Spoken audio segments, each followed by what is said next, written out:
नमस्कार दर्शक बंधु मु प्रदीप आपण मानकु स्वागत करुच्ची आजिर आउ एक नुआ भिडियो रे। तो सुभद्रा योजनार आपण मानक पई गुटे फाइनल रिमाइंडर अर्थात आपण माने समस्ते जानिथिबे 2026-27 आर्थिक वर्ष पई सुभद्रा योजना रे वर्तमान जो आवेदन चलीथिला आसंता 30 तारिख रे आवेदन शेष होबा पई जाउची। तेणु जो मानक बयस 1/4/2026 सुधा 21 वर्ष ऊर्ध्व एवं 60 वर्ष कम रही सेमाने जदि सुभद्रा योजना रे आवेदन वर्तमान सुधा करिनांती ताले आसंता 30 तारिख मध्य आपण मानकर सुभद्रा योजनार पंजीकरण करई नियंतु। कारण सुभद्रा योजनार पंजीकरण जदि आपण माने वर्तमान करूनांती ताले चलित 2026-27 आर्थिक वर्ष रे आपण माने सुभद्रा योजना रे जो 10,000 टंका मिलवा पई जाउची से 10,000 टंका पाइबारु वंचित हेबे। तेणु आपण मानकु पूर्वरु ए विषय रे नियाती मु अपडेट देइथिली। तेणु बहु जन वर्तमान सुधा सुभद्रा योजना रे आवेदन करिनांती।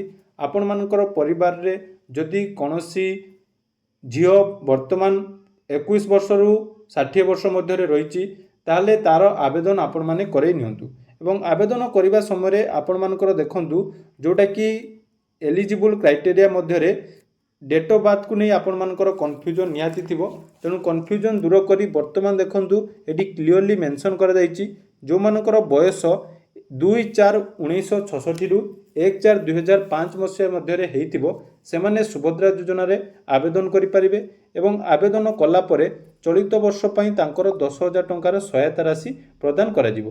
तो जदि आपण मानक मध्यरु कोनोसी भी भौणी बा माँ माने आवेदन करिनांती एवं सुभद्रा योजनार टंका पाइबा पई चाहुचंती ताले सेमाने सुभद्रा योजना रे आवेदन करि परिबे। आवेदन करिया पई हेले आपण मानकर देखंतु सुभद्रा योजनार जो नुआ फॉर्म अछि सेटा आपण मानकर सीएससी सेंटर रे मिली जिवो। तेणु आपण माने ऑनलाइन ले आवेदन करि परिबे नै।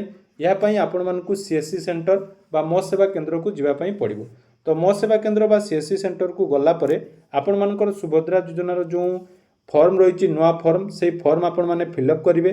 ता सहित आपण मानकर आधार कार्ड सहित मोबाइल नंबर लिंक थिबा निहाती दरकार। आधार कार्ड सहित मोबाइल नंबर लिंक थिले आपण मानकर जोटा कि सेठी आपणकर आवेदन हबो। ता सहित आपण माने डीबीटी एक्टिव थिबा अकाउंट थिबा निहाती दरकार। जेमिति कि सुभद्रा योजनार टंका आपण मानकर आधार कार्ड बेसिस जेतेबेले पठा जिवो आपण माने पाई परिबे। तेणु जदि आपण मानकर राशन कार्ड अछि ताले आपण माने एथिरे आवेदन करि परिबे।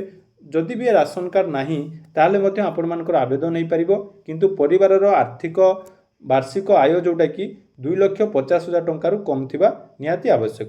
या सहित यार अन्यान्य गाइडलाइन मध्य अछि सेटा जोटा कि आपण माने जानिथिबे। आपण माने सुभद्रा योजना रे पोर्टल ले मध्य पाई जिवे। तेणु जो हिताधिकारी माने वर्तमान सुधा सुभद्रा योजना रे शामिल होई नांती सेमानक सहित वीडियोटी शेयर कर दियंतु। आउ मात्र आपण मानक पाखरे 4 दिन समय अछि। एई 4 दिन मध्य रे आपण मानकर सुभद्रा योजना रे निज निजर पंजीकरण करै नियंतु एवं एई वीडियोटी बहुत मात्रा रे शेयर करंतु। धन्यवाद।